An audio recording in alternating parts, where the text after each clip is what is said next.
Hello दोस्तों, मेरा नाम है रुपेश कुमार महतो और आपका हमारे यूट्यूब चैनल में वेलकम है। तो दोस्तों, हम लोग क्लास 12 फिजिक्स में हम लोग कर रहे थे आपका जो भी 5 मार्क्स का क्वेश्चन था आपका 2024 का बोर्ड एग्जामिनेशन के लिए। तो फिजिक्स और मैथमेटिक्स इसका हम लोग 5 मार्क्स का क्वेश्चन देख चुके हैं और मैं आपको टाइपिकल क्वेश्चन भी मैं आपको बता चुका हूँ, इंपॉर्टेंट जो भी है जो आपका 5 मार्क्स में पूछा जाने की संभावना है। और अब मैं लेकर आ चुका हूँ, आज से हमारा शुरू हो रहा है केमिस्ट्री सब्जेक्ट में, कि क्लास 12 में केमिस्ट्री में जो आपका 2024 का बोर्ड एग्जामिनेशन होने वाला है उसके लिए केमिस्ट्री में मैं आपको इंपॉर्टेंट क्वेश्चन बताऊंगा जो 5 मार्क्स के लिए इंपॉर्टेंट है। मैं 1 मार्क्स के लिए भी नहीं बताऊंगा, मैं 3 मार्क्स के लिए भी नहीं बता रहा। मैं फिलहाल इस वीडियो में 5 मार्क्स का क्वेश्चन बता रहा हूं, तो आप लोग वीडियो को कंटिन्यू जरूर देखें ताकि आपको ये सारा क्वेश्चन पता चल जाए। और ज़्यादा नहीं है, मात्र 5 से 6 क्वेश्चन है और मोस्ट इंपॉर्टेंट है, ताकि ये क्वेश्चन आप लोग जरूर रिविजन कर ले, याद कर ले। केमिस्ट्री में कोई क्वेश्चन को रिविजन नहीं किया जाता बल्कि याद किया जाता है। तो चलिए हम लोग बिना समय गवाए आपको सारा क्वेश्चन बता दे ताकि आपका समय भी बर्बाद ना हो। तो सबसे पहला क्वेश्चन जो आपको मॉडल पेपर में पूछा गया है कि what is salt bridge, salt bridge क्या होता है एंड राइट इट्स फंक्शंस, और उसका फंक्शंस को लिख देना है। ठीक है, कि सॉल्ट ब्रिज लगाने से क्या होता है, उसका एडवांटेजेस वही हो गया उसका फंक्शन, या फिर किस तरह से सॉल्ट ब्रिज काम करता है। यहाँ पर राइट इट फंक्शन में पॉइंट बना करके आप लोग लिखिएगा, और डिफिनेशन तो 2-3 लाइन का है वो हो जाएगा।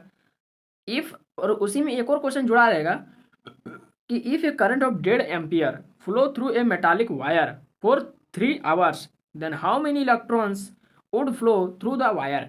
कि अगर एक मेटालिक वायर से क्या होता है कि 1.5 एम्पियर का इलेक्ट्रिक करंट फ्लो किया जाता है, 1.5 एम्पियर का इलेक्ट्रिक करंट, ठीक है, तो कितना इलेक्ट्रॉन होगा, ठीक है, फ्लो थ्रू द वायर, उस वायर से कितना फ्री ऑफ, अगर इधर करंट देंगे तो इलेक्ट्रॉन का फ्लो इधर होता है अपोजिट डायरेक्शन में, तो कितना होगा, नंबर ऑफ इलेक्ट्रॉन्स निकालना है। ठीक है, नेक्स्ट क्वेश्चन चलते हैं कि write Faraday's laws of electrolysis. Faraday का फर्स्ट लॉ को भी लिखना है, सेकंड लॉ को भी लिखना है, एकदम अच्छा से फिगर बना करके। ठीक है, उसी के बाद है कि 2 ampere electric current is passed through aqueous solution of copper chloride, जिसका फॉर्मूला होता है CuCl2, for 30 minutes what amount of copper will deposited at cathode. कि कैथोड में कितना अमाउंट का कॉपर डिपोजिट होगा, जमा होगा, जब हम लोग 2 एम्पियर का इलेक्ट्रिक करंट फ्लो कराएंगे। ठीक है, सोल्यूशन किसका रहेगा, कॉपर क्लोराइड का। तो ये आपका फैराडे लॉ से रिलेटेड है, आप लोग आसानी से इसको बना सकते हैं। नेक्स्ट क्वेश्चन में आपको बताने जा रहा हूँ कि state Kohlrausch's laws of independent migration of ions. Kohlrausch law को आपको क्या करना है, डिफाइन करना है, फिगर के साथ बनाना है। ठीक है, और डिफाइन करना है, उसका बहुत अच्छा से आपको एक्सप्लेन करना है। उसी में आपका और 2 क्वेश्चन जुड़ा रहेगा, 5 मार्क्स से तो छोटा छोटा आंसर यदि रहेगा तो 2-3 क्वेश्चन तो जुड़ेगा ना। कि give 2 advantages of fuel cell, fuel cell का 2 एडवांटेजेस लिख देना, 2 फायदा लिख देना है पॉइंट बाय करके। नेक्स्ट क्वेश्चन है कि a solution of nickel nitrate, ठीक है, NiNO3 का whole 2 is electrolysed between platinum electrodes using a current of 5 ampere for 20 minutes. 20 minute के लिए अगर हम लोग 5 एम्पियर का इलेक्ट्रिक करंट फ्लो कराएंगे, ठीक है, प्लेटिनम इलेक्ट्रोड के बीच में, तो what mass of nickel will be deposited at the cathode. तो कैथोड पर जो निकल जमा होगा कितना अमाउंट में जमा होगा, ये भी आपका फैराडे लॉ से रिलेटेड है, ये भी आप लोग आसानी से बना लीजिएगा। ठीक है, और याद कर लेना है, रिवीजन कर लेना है। अब न्यूमेरिकल क्वेश्चन को रिवीजन करना है और जो भी डिफिनेशन वाला लॉ रहेगा उसको याद करना है और लिख कर याद करिएगा। ठीक है, याद कर लिए उसको कॉपी में अपने से लिखिए। ठीक है, फिर मिटाइए फिर लिखिए, पेंसिल से लिखना है ताकि कॉपी का भी बचत होगा और आपका रिवीजन भी हो जाएगा। नेक्स्ट क्वेश्चन है what do you understand by secondary cell. Secondary cell से आप लोग क्या समझते हैं, और उसमें जुड़ा रहेगा explain fuel cell with suitable diagram. Suitable diagram बना करके आपको क्या करना है, एक डायग्राम बना करके फ्यूल सेल को एक्सप्लेन कर देना है।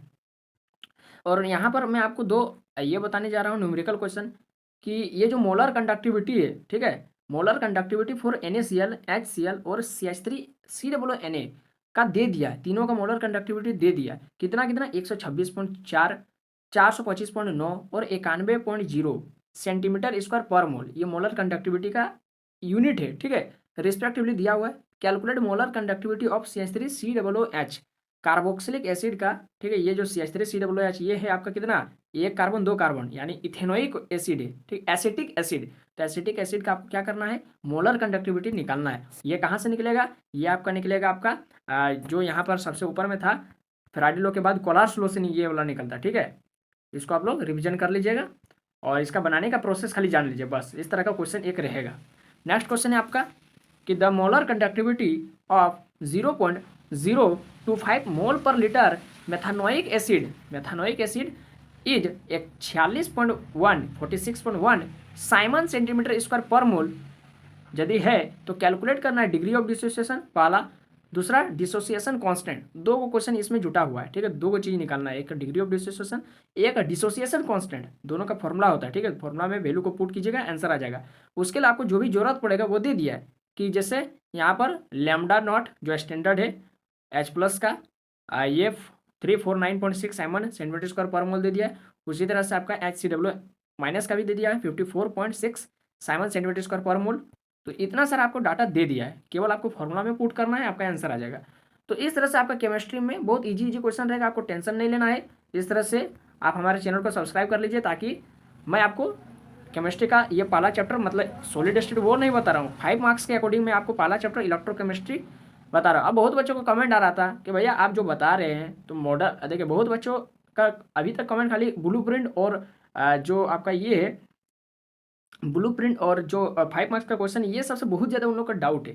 तो देखिए मैं आपको फिर बता देना चाहता हूँ कि ब्लूप्रिंट से डिटो क्वेश्चन के लिए ऐसा नहीं है कि आपको ब्लूप्रिंट से डिटो उठा के देगा। ब्लूप्रिंट मैंने बनाया था, मैं उस वीडियो में भी आपको बताया था कि ब्लूप्रिंट बताने का एक ही मकसद है कि आपको रिवीजन करना है ब्लूप्रिंट के अकॉर्डिंग। समझ में आ रहा है? रिवीजन करना है ब्लूप्रिंट के अकॉर्डिंग, ऐसा नहीं कि आप पूरा किताब को रिवीजन करते चल रहे, ऐसा नहीं करना है। ब्लूप्रिंट को उठाइए, किस चैप्टर से कितना मार्क्स का क्वेश्चन पूछेगा उस अकॉर्डिंग आपको क्वेश्चन रिवीजन करना है बस। अगर देखिए इस चैप्टर से 5 मार्क्स का एक भी क्वेश्चन नहीं पूछ रहा है तो एकदम बड़ा बड़ा क्वेश्चन रिवीजन नहीं कीजिए, एकदम फालतू समय बर्बाद नहीं कीजिए, ठीक है। हाँ, तो उसके साथ और बहुत बच्चों का कमेंट था कि मॉडल पेपर जो ब्लूप्रिंट के अकॉर्डिंग मतलब डिटो क्वेश्चन देगा ब्लूप्रिंट से, ऐसा नहीं, वो आपका रिवीजन करने के लिए। ब्लूप्रिंट से डिटो क्वेश्चन नहीं देगा, आपका मॉडल पेपर से डिटो क्वेश्चन देगा। मॉडल पेपर जो बनाए ना वो आपका डेमो है, डेमो एग्जाम का पेपर का। उसी तरह से आपका जैसे एक नंबर में इस चैप्टर से क्वेश्चन दिया है तो एक नंबर में एग्जाम में भी उसी चैप्टर से क्वेश्चन रहेगा मॉडल पेपर के अकॉर्डिंग, इसलिए मॉडल पेपर को बनाया जाता है। समझ में आ रहा है? ठीक है। तो ये वीडियो आपको कैसा लगा आप हमको कमेंट बॉक्स में जरूर बताइए। वीडियो अच्छा लगा होगा तो लाइक करना है, अपने दोस्तों में वीडियो को ओटीपी की तरफ लिंक को फैला देना है अपने दोस्तों में, ओटीपी आया इस तरह से, ठीक है। व्हाट्सएप, फेसबुक, इंस्टाग्राम, ट्विटर जहाँ भी हो फैला देना है। और हमारे चैनल पर अगर नया है तो चैनल को सब्सक्राइब कर लीजिए। तो बस अभी के लिए इतना ही, फिर मिलते हैं नए वीडियो में नए कॉन्सेप्ट के साथ। जय हिंद, वंदे मातरम। पढ़ते रहिए, रिवीजन करते रहिए, एग्जाम में अच्छा मार्क्स लाइएगा।